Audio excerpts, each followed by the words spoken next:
बिहार में पहले चरण के मतदान का वक्त करीब आ गया है और पूरे देश की निगाह बिहार पर है। आखिर ऐसा बिहार में क्या होने वाला है? क्या बिहार में बहार आने वाली है, या बिहार में बड़ा बदलाव आने वाला है, या फिर बिहार एक्सप्रेस पहले की तरह ही अपनी ही रफ्तार में आगे चलने वाली है? क्या होगा आगे, ये बड़ा प्रश्न है, किसी को नहीं मालूम। लेकिन एक चीज महत्वपूर्ण है, वो ये कि इस चुनाव में एनडीए की जीत हो या फिर महागठबंधन की, फर्क नहीं पड़ता, कोई फर्क नहीं पड़ता। तेजस्वी यादव मुख्यमंत्री बने या एनडीए की तरफ से कोई और मुख्यमंत्री बने, नीतीश कुमार मुख्यमंत्री बन जाएं, या जैसा कि उनके विरोधी कह रहे हैं कि इस बार नीतीश कुमार जी को बाय बाय भी कहा जा सकता है, और सम्राट चौधरी को बड़ा आदमी बनाने का दावा भी अमित शाह करते आए हैं। तो क्या इस बार सम्राट चौधरी बड़े आदमी बन जाएंगे? बहरहाल जो भी है, बिहार की जनता को ही तय करना है। महत्वपूर्ण यह है कि बिहार की जनता के लिए रोजगार बड़ा प्रश्न है, पलायन बड़ा प्रश्न है, या फिर 20 साल पुराना जंगल राज बड़ा प्रश्न है। जंगल राज के वक्त में, तथाकथित जंगल राज के वक्त में जो कुछ हुआ या जो कुछ नहीं हुआ, वो नई पीढ़ी को नहीं मालूम। प्रधानमंत्री माननीय श्री नरेंद्र मोदी जी बार बार ये कह रहे हैं कि नई पीढ़ी को बताना चाहिए। जो लोग अभी 20 साल के हैं, जिनकी आयु 20 वर्ष के आसपास है, फर्स्ट टाइम वोटर है, उन्हें भी पता चलना चाहिए कि 20 साल पहले यहां क्या होता था। जाहिर तौर पर पता होना चाहिए, लेकिन 20 साल पहले क्या हुआ या नहीं हुआ, इस आधार पर क्या वोट देना चाहिए या फिर वोट नहीं देना चाहिए? किन मुद्दों को जीत के लिए प्रभावी माना जाएगा, यह बड़ा सवाल है। क्योंकि अगर बेरोजगारी जैसा मुद्दा निष्प्रभावी हो गया, अगर ओल्ड पेंशन स्कीम जैसा मुद्दा निष्प्रभावी हो गया, तो जाहिर तौर पर भविष्य में कोई भी राजनीतिक दल ना ओल्ड पेंशन स्कीम की बात करेगा और ना ही कोई रोजगार की बात करेगा।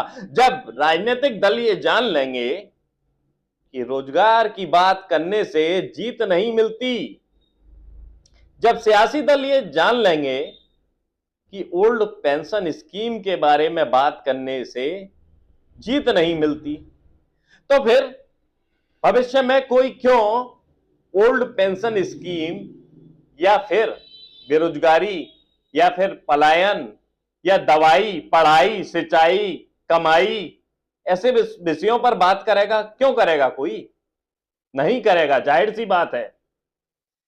जो प्राथमिक आवश्यकता है, बिजली, पानी, सड़क, स्वास्थ्य, शिक्षा, रोजगार, ये सब गर्त में चली जाएंगी अगर आम आदमियों ने इन मुद्दों पर ध्यान केंद्रित करके अपना मतदान नहीं किया। तब उनके बच्चों का भविष्य भी कहीं किसी अंधकार में गुम हो सकता है और शायद उन्हें किसी दूसरे राज्य में, दूसरे क्षेत्र में, दूसरे देश में नौकरी करने पर, चाकरी करने पर मजबूर होना पड़े।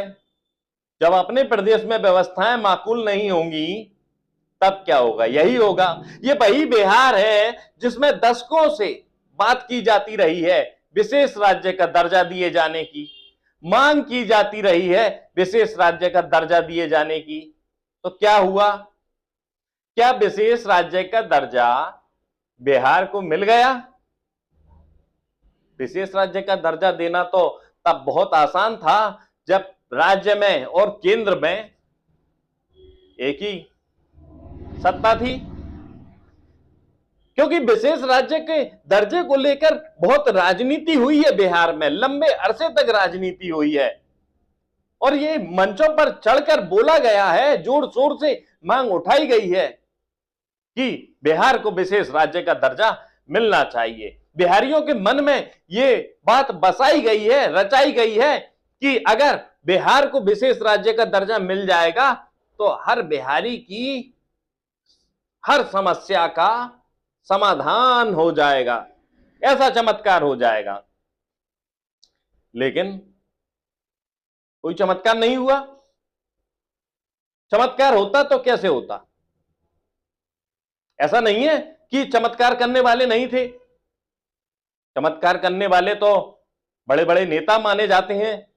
प्रधानमंत्री श्री नरेंद्र मोदी जी के बारे में कहा जाता है कि वो यशस्वी हैं, तेजस्वी हैं, ओजस्वी हैं, प्रभावशाली हैं। तो विशेष राज्य का दर्जा बिहार को दिलाने के लिए क्यों कोई प्रभाव नहीं दिखाया गया?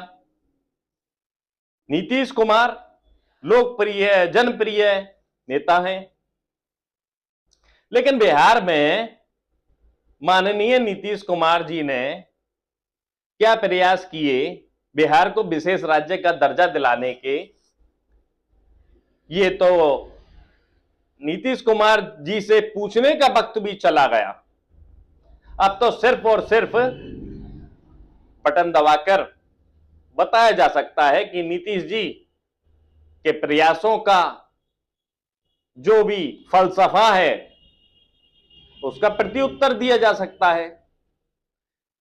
इस चुनाव में या तो इन मुद्दों की जीत होगी, जो मुद्दे बिजली, पानी, सड़क यातायात, स्वास्थ्य, शिक्षा, रोजगार और खास तौर पर रोजगार का जो मुद्दा उठाया गया है, पलायन का जो मुद्दा उठाया गया है, या तो रोजगार जीत जाएगा, प्राथमिक आवश्यकताएं जीत जाएंगी, या फिर एक भय का माहौल बनाकर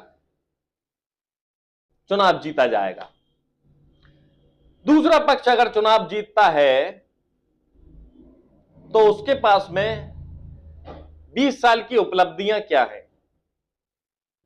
पिछले 20 साल की राज्य सरकार की उपलब्धियां मंच से तो नहीं गिनाई गई। लगातार बिहार में अपराध से जुड़ी हुई खबरें आ रही हैं, चाहे वो पटना का खेमका हत्याकांड हो, चाहे दुलारचंद का हत्याकांड हो, चाहे जन स्वराज समर्थकों के साथ में हुई हिंसा हो, हत्या की आए दिन खबरें बिहार से सामने आती हैं, लूट, चोरी, डकैती जैसी खबरें अभी भी सामने आती हैं। तो फिर ये कौन सा बिहार है जो सुशासन के दावे करता है? सवाल यह है, क्या प्रधानमंत्री नरेंद्र मोदी जी को खेमका हत्याकांड के बारे में जानकारी नहीं? क्या खेमका हत्याकांड के बारे में चर्चा नहीं करनी चाहिए? क्या हत्याओं की जो बिहार से खबरें आती हैं उन्हें यह मान लिया जाए कि वो सुशासन है? क्या मणिपुर की तस्वीर के बारे में बात नहीं होनी चाहिए? मणिपुर की तस्वीर तो 50 साल में ऐसी नहीं हुई जैसी अब देखने को मिली। क्यों मंच से मणिपुर की तस्वीर की बात नहीं की जाती? क्या शर्म नहीं आती मणिपुर की तस्वीर को देखकर? शर्म आनी चाहिए मणिपुर की तस्वीर को देखकर, और उससे भी ज्यादा शर्म तब आनी चाहिए जब आप 20 साल पुरानी बिहार की तस्वीर को तो याद कर लेते हैं, लेकिन वर्तमान की मणिपुर की तस्वीर को याद नहीं करते, वर्तमान की पटना में खेमका हत्याकांड की तस्वीर को याद नहीं करते। यह दुर्भाग्यपूर्ण है। यदि हम 20 साल पहले का हिसाब किताब मांगते हैं तो हमें पिछले 20 साल में जो कुछ भी घटित हुआ उसका भी हिसाब किताब मांगना चाहिए। अब ये मुद्दे कौन से जीतेंगे इस चुनाव में, ये जनता ही तय करे।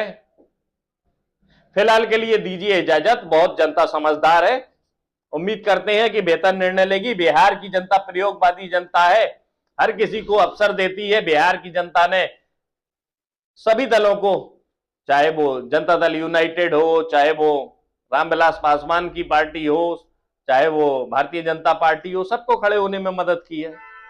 प्रयोगवादी जनता है। बिहार की जनता को नमस्कार करते हैं और उम्मीद करते हैं कि बिहार की जनता अपनी राजनीतिक जागरूकता का परिचय देगी और झूठ बोलने वालों को मुनासिब जवाब देगी। नमस्कार, जय हिंद, जय भारत।